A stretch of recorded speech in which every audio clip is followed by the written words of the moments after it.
back to the NEPIC golf day. We're on the Priestman course, hole number 1. I'm the first player in this group, just about to tee off. Nice looking starting position for such a tall gentleman. So a good starting position. Let's see what's going on. Just noting here how much the hands on the club are pulled on the inside path.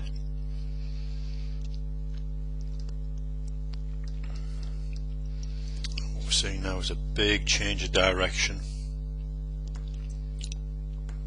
The club looping out and over the top of the swing path here. So that's the main issue there, right? It's going to leave you prone to drag the ball to the left, cut it off to the right. I think this is hurting you an awful lot. So my solution would be certainly to, it's kind of it's a more of a long-term process for you, but certainly I'd want to prevent the club coming quite so much on the inside in the takeaway because of the sort of looping effect that causes, because it goes so deep. It now wants to throw the club back out over the top and in front of you. So have a little bit of look at that, see if you can start moving that on. Certainly we've got to try and get that club delivered more from an inside path. Good luck with that.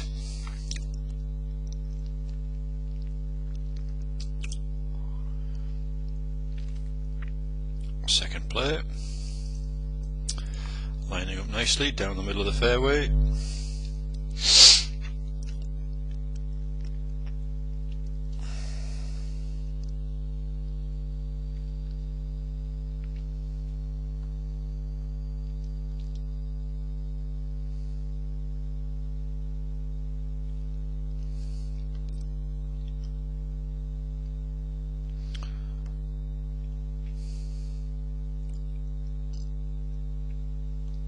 So not a bad path here. It's just slightly on the inside, but just watch this, the activity here in this right foot. Right here, really overactive here. Coming up far too early.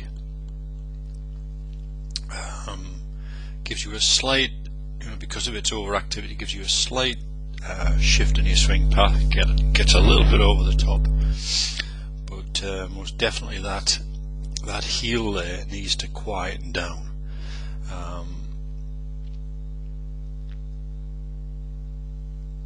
To give you a little bit more stability in your golf swing. You see there's a bit of a jump at it there, right?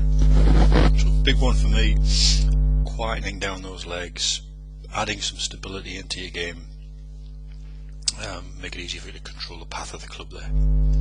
Good luck with that.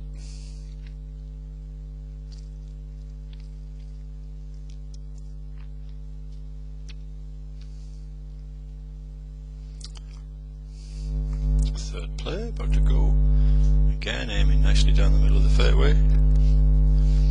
Nice looking starting positions, and you see quite early on there, looks like it's quite a deliberate shift of the club there, shifting out.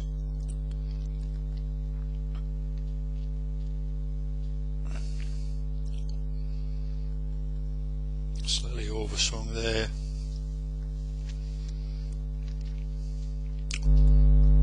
Now watch this angle of attack.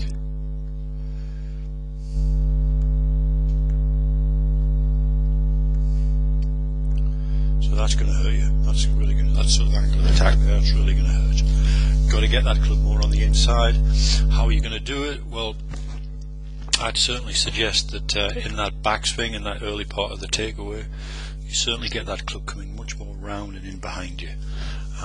Leading, so this will lead to a much shallower arc and improve your chances and opportunity to get that ball clipped a little bit more from the inside, and make a big difference if you can get a bit more control over that. So good luck.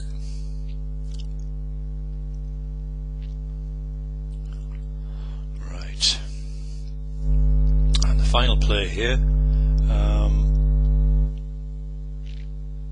about to go.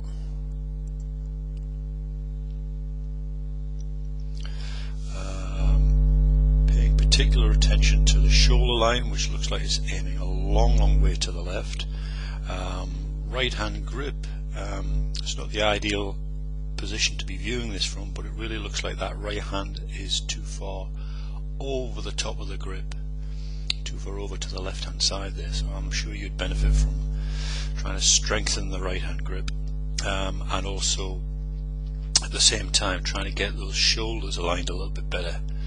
Knees are also a little bit too straight there for my liking. Let's get you moving, see what the consequence of that is.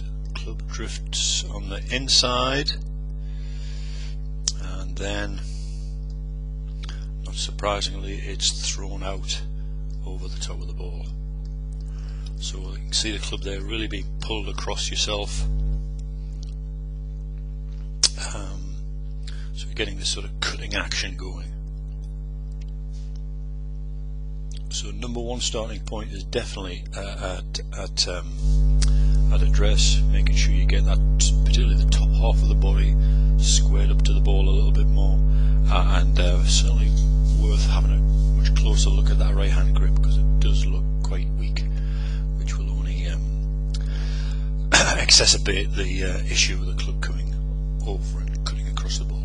And I hope you had a good day. Bye for now.